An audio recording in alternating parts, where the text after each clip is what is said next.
जनाब स्पीकर, यहां पर कल मैं तो मौजूद नहीं था, लेकिन फिर जो सोशल मीडिया पर मैंने देखा कि बातें हुई कि ज़रब अज़ब तरस के एक और ऑपरेशन की भी जरूरत है। तो ज़रब अज़ब में कौन सा तीर मारा गया था, उसमें कौन सी अचीवमेंट हुई थी? हमारे घर में स्मार हुए, हमारे बाजार में स्मार हुए, कंबल और फ्रिज और फ्रीजर वगैरह ये उड़ गए थे, ये गायब हो गए थे। कौन से दहशतगर्दी खत्म हुई? कोई दहशतगर्दी खत्म नहीं हुई। और इसी बदएतमादी की वजह से आम आवाम तो छोड़े, आज हमारे मुल्क के पुलिस डिपार्टमेंट भी अपने रियासत पे एतबार नहीं कर रही और एहतजाज पर मजबूर हो गए। तो ये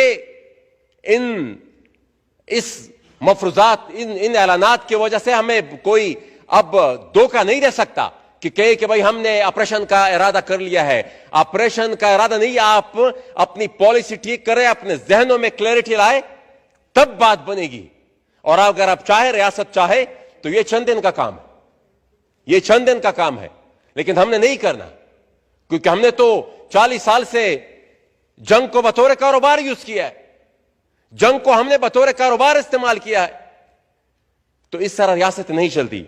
जनाब स्पीकर, यहां पर ये जो टॉक्स की बात हुई, ये ऐवान गवाह है, यहां पर भी बातें हुई थी, यहां पर भी ब्रीफिंग्स दी गई थी, प्राइम मिनिस्टर हाउस में भी ब्रीफिंग्स दी गई थी।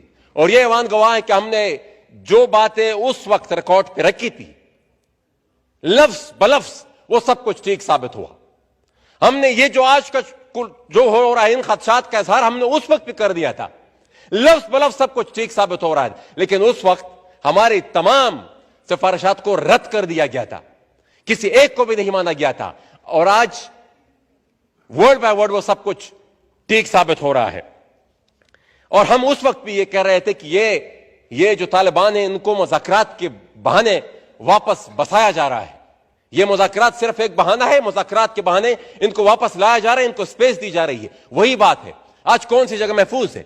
और ये बात मैं बार बार कह चुका हूं कि खैबर पख्तूनख्वा तक ये बात लुकेगी नहीं, ये फैलेगी, पूरे पाकिस्तान में फैलेगी। अगर कोई ये सोचता है कि भाई अब मेरी वजूद पे आग लगी हुई है और मैं मोहसिन दावड़ के वजूद पे आग लगी हुई है और कोई और आराम से जिंदगी गुजार लेगा, ये हो नहीं सकता।